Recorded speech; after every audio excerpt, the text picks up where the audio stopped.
नमस्कार दोस्तों, पेंशन बढ़ोतरी का इंतजार कर रहे लाखों ईपीएस 95 पेंशन धारकों के लिए बड़ी खबर निकलकर सामने आ चुकी है।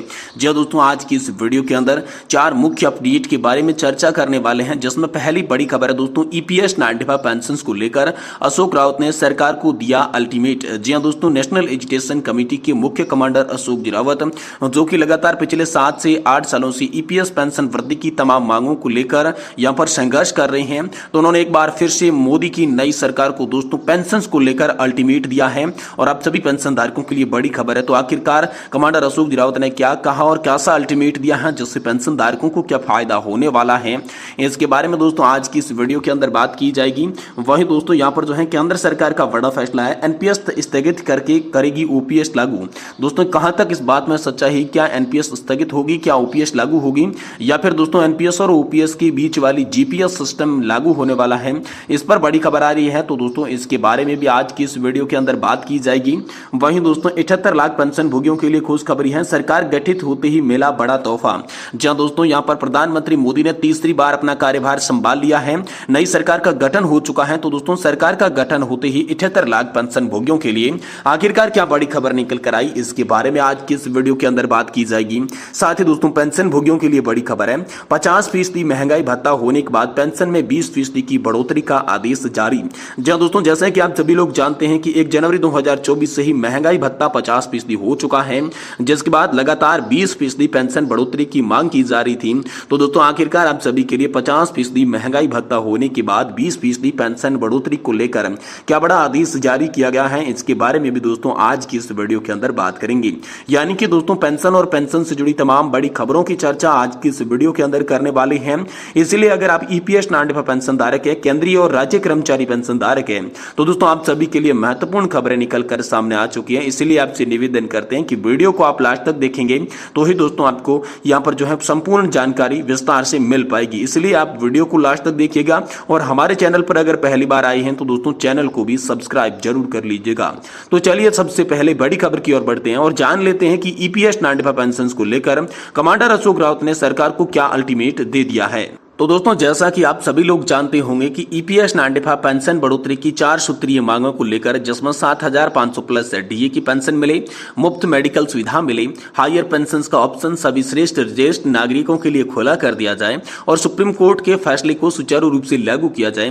इन तमाम 4 सूत्रीय मांगों को लेकर नेशनल एजुकेशन कमेटी, जो की एक संस्था है जिसके की मुख्य कमांडर है अशोक रावत, जो दोस्तों लगातार पिछले 8 से 9 साल से प्रयास कर रही है और इसी प्रयास के अंदर वह प्रधानमंत्री नरेंद्र मोदी जी से 2 बार मथुरा की सांसद हेमा मालिनी जी की अगुवाई में मिले, जिसके बाद दोस्तों श्रम और रोजगार मंत्री भूपेंद्र यादव जी से मिले, तमाम बड़े वादे उन्होंने किए। यहां पर ईपीएस 95 पेंशन धारकों ने जंतर मंत्र पर आंदोलन भी किया, लेकिन जो है उनकी मांगे पूरी नहीं हुई। तो एक बार फिर से जब नई सरकार का गठन हुआ है तो दोस्तों ईपीएस 95 पेंशन धारकों की मांगों को लेकर कमांडर अशोक रावत ने सरकार को अल्टीमेट दिया है, जिसमें उन्होंने कहा है कि प्रधानमंत्री नरेंद्र मोदी द्वारा 2 बार आश्वासन दिए जाने के बाद, साथ ही दोस्तों श्रम और रोजगार मंत्री भूपेंद्र यादव द्वारा कड़ा आश्वासन मिलने के बाद भी यहां पर आज 6 से 7 महीने बीत चुके हैं, लेकिन अभी तक ईपीएस 95 पेंशन धारकों की कोई भी मांग मंजूर नहीं की गई है।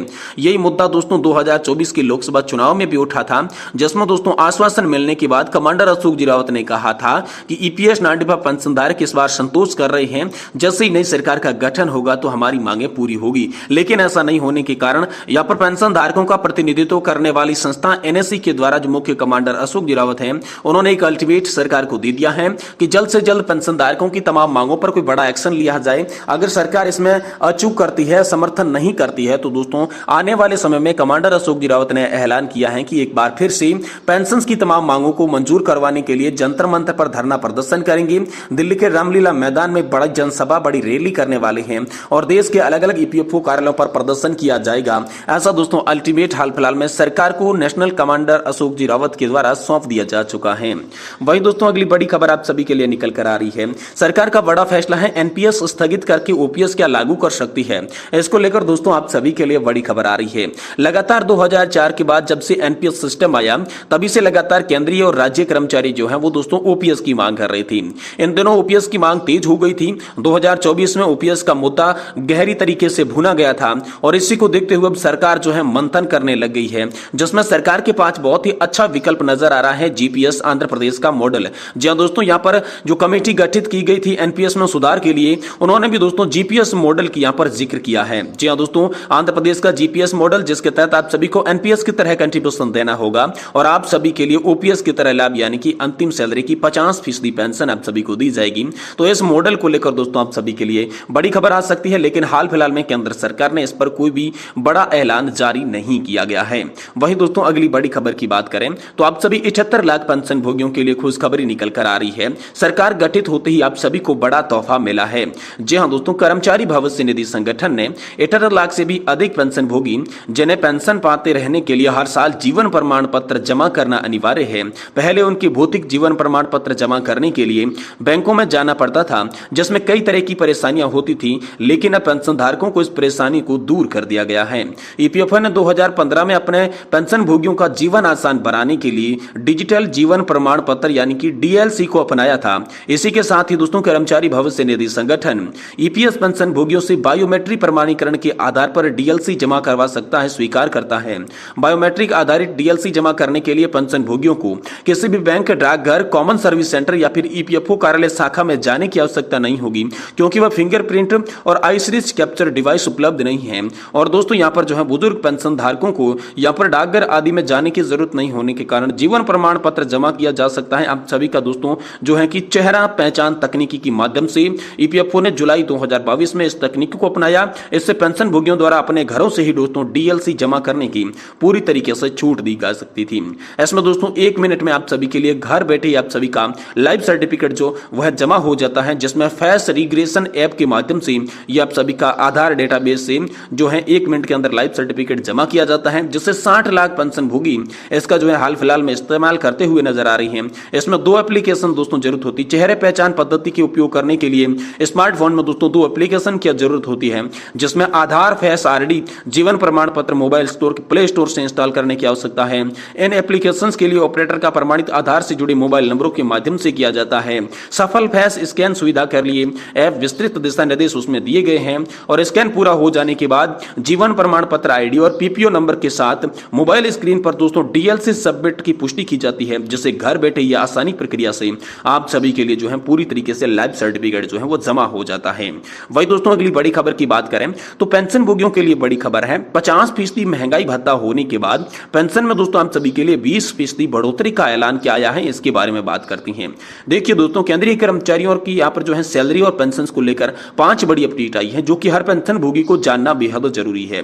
जिसमें पहली है 50% महंगाई भत्ता होने के बाद आप सभी की जो ग्रेजुएटी है वो उसकी लिमिट 50 या जो है 25 लाख हो गई है। उसके आदेश को जो है एक बार फिर से निरस्त कर दिया गया है। वही दोस्तों दूसरा है कि पंजाब और हरियाणा हाईकोर्ट ने पेंशन को लेकर एक महत्वपूर्ण आदेश, महत्वपूर्ण फैसला भी सुनाया है। वही दोस्तों एनपीएस से जो रिटायरमेंट कर्मचारी है उनको ओपीएस में जाने का एक ऑप्शन दे दिया गया है, जिससे ये फायदा उसको उठा सके। और साथ ही दोस्तों यहाँ पर सीजीएस आईडी को आभा आईडी से लिंक करने को लेकर भी बड़ी खबर निकलकर सामने आ चुकी है। साथ ही दोस्तों आप सभी के लिए यहाँ पर बात करें तो पेंशन में 20% की बढ़ोतरी। जी हाँ दोस्तों, अक्सर पेंशन भोगी इस बात को लेकर दुविधा में रहते थे कि बेसिक पेंशन में 20% की बढ़ोतरी 80 साल पूरी होने के बाद दी जाती है या 80 साल में प्रवेश करते हैं। तो यहाँ पर आपको बता दूं कि नियम के हिसाब से 80 साल पूरी होने के बाद 81 साल में जैसे ही प्रवेश करते हैं तो आपको 20% के अतिरिक्त पेंशन का भुगतान किया जाता है। हालांकि मद्रास, गुवाहाटी हाईकोर्ट और दिल्ली कैट ने फैसले में कहा था कि जैसे ही पेंशन भोगी 79 ईयर्स की उम्र पार कर लेते हैं तो 80 साल में प्रवेश करते हैं तो उनको 20% बेसिक पेंशन में बढ़ोतरी की जाए। लेकिन केंद्र सरकार इसको नहीं मानती। 80 साल पूरी होने के बाद ही 20% पेंशन बढ़ोतरी का ऐलान हाल फिलहाल में केंद्र सरकार ने आप सभी पेंशन धारकों के लिए किया है।